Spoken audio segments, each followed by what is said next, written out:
Tip number 5, Craig, you can learn something from everybody. Let's start with a syllogism. Syllogisms are kind of logical puzzles, if you will. Geez. I'm going to give you a few, Craig. All right. This is the classic one. So the challenge with a syllogism is to work out if it's valid, if the logical thread within the syllogism is valid or invalid. Is the logical thread broken? So first one, very, very famous syllogism. Socrates is a man. All men are moral. Therefore, Socrates is moral. Sorry, I said moral. I meant to say mortal. Socrates is a man, but hopefully Socrates is moral. And this relates to something else I was going to talk. Morality, something else I was going to talk about, but I think I forgot to. Socrates is a man. All men are mortal. Therefore, Socrates is mortal.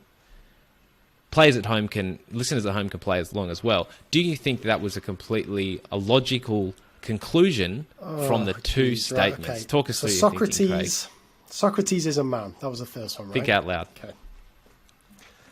And all men are mortal. This is why I don't like having you on the show, Ollie, because most guests, I can just ask them a question, I can have a little sit-off. Socrates is a man. All men are mortal. So it follows that Socrates is mortal. Yeah, that's got to be complete, surely. Is it? Socrates is a man. I forgot to check the answer in the back of the book for this one. I thought I knew it, but now you're confusing me. Socrates is a man. Yeah. All men are mortal. Therefore, so it's man to mortal. Yeah. Socrates, mortal. Okay, I think that's valid. And if we're both wrong, then shame on us and someone better write in. Go on. All right, here's another one for you, Craig. Sorry, the pain's not over. This is again for listeners at home. All students' natural discovery should be supported. All students' natural discovery should be supported. Some inquiry-based teaching should be supported. Therefore, some inquiry-based teaching leads to students' that feels natural like it discovery. doesn't quite. I'm kind of drawing circles here with almost like a bit of a Venn diagram. That feels like there's some gaps in that. No, I'm going to say that's not complete, that one. There's some gaps there? You reckon that's invalid? All right, let's try that. Let's try another one. All learning is a change in long-term memory. Some changes to long-term memory should be strengthened by testing. Therefore, something that should be strengthened by testing is learning. Bloody hell. Give that to me one more time, Alt. Hope everyone at home's having fun as well. All learning is a change in long-term memory. Some changes to long-term memory should be strengthened by testing. Therefore, something that should be strengthened by testing is learning. I don't know this one, Ollie. It's certainly not as tight as old Socrates. I was all over him, you know. I was hoping for a few more of them. I don't know this one. I don't like this word something chucked in there. It's I don't know this one. All do you know this one? Is the bigger question. Don't know. I think I do. I actually cross-checked this with like a philosophy lecturer at a university who teaches logic, and she did give me the answer. Yeah, I'd say this one... If you had to take a punt, totally fine if you're wrong. If you had to take this is my own bias, right? Because I love a bit of long-term memory and testing. I'd say this one is pretty solid, but I'm not convinced. Cool. So this is a educational version of a real study that was done by a Russian researcher whose name I can't pronounce. I'm not going to try to. And it was researching a thing called my-side bias.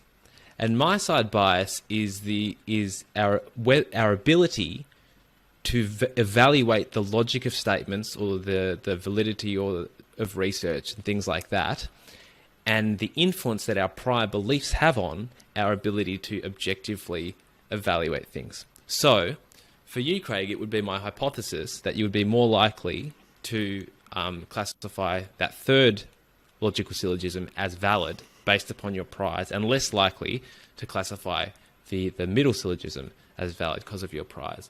The opposite would be different for someone. The opposite would be the case for someone else. It is in fact the case that both the second and third syllogisms were invalid. Good twist. Yeah, that was good. That was good. I'm so glad that worked. That was just like so neat, wasn't it? Good to. Yeah.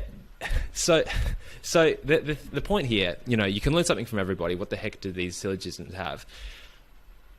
To me, one of the biggest challenges in education is our inability to listen to each other. There is something that you can learn from everybody. I just came back from a trip to the UK. I visited 3 schools.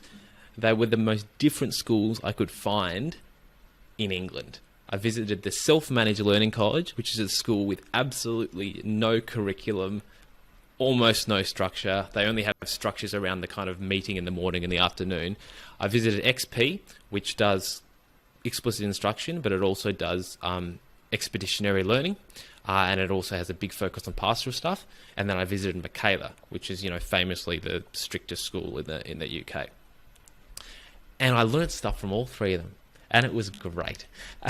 But the point of these syllogisms is, if we do actually find ourselves in a corner, in a particular educational paradigm or educational corner or something like that, and we start to associate ourselves and our beliefs with a certain way of thinking or a certain brand or something like that, it doesn't only have a kind of impact in terms of who our friends are and kind of what we choose to engage with. It also actually means that if we do say, all right, I'm actually going to have a crack and try to understand this other side of the story, like, we're actually incapable of objectively analyzing the facts. Like, you just can't get past it. It's my side bias. And so to me, the only way around that, the only potential way around it, because there's probably no full way around it, the way to lessen the impact is to try to be knowledge-driven rather than belief-driven. And this is a big distinction. A lot of people, it's like my goal is to have a bit of have an impact, or my goal is to be a good teacher, or whatever it might be.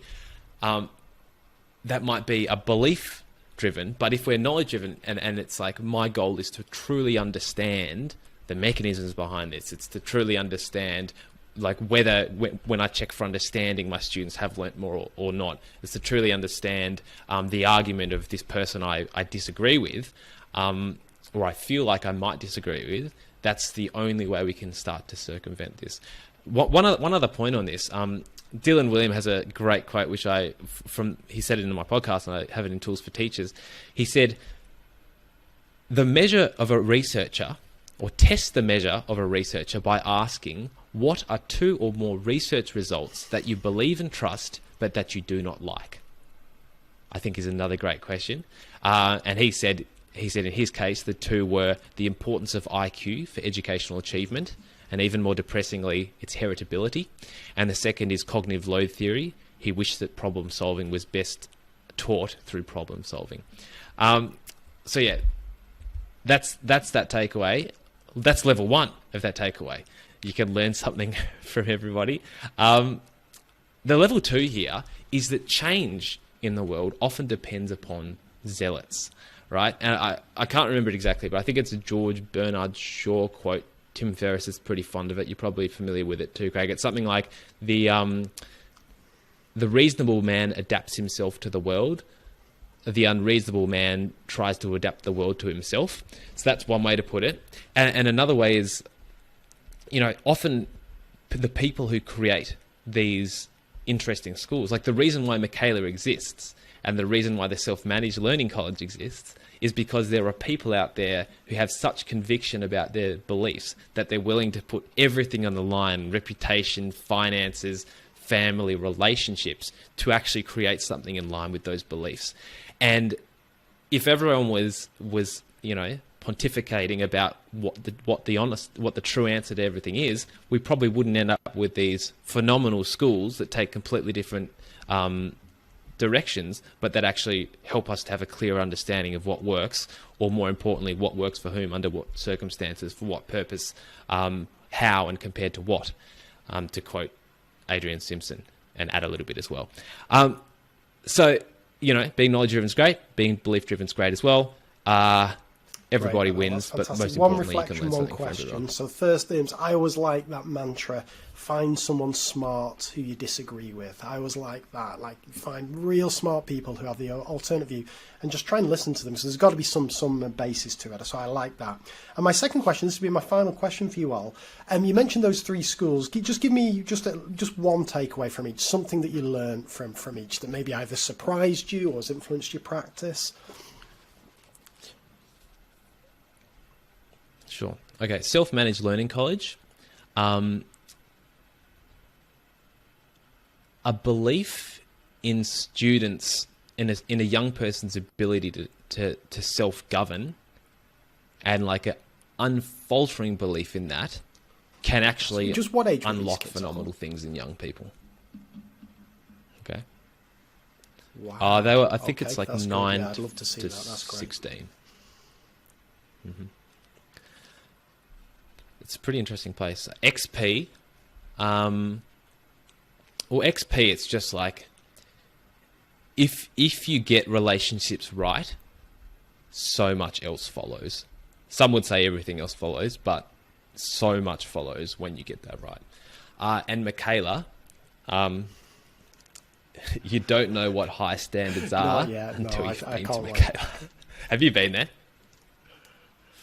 It is mad. It's absolutely brilliant. Mad. Well, they were 5.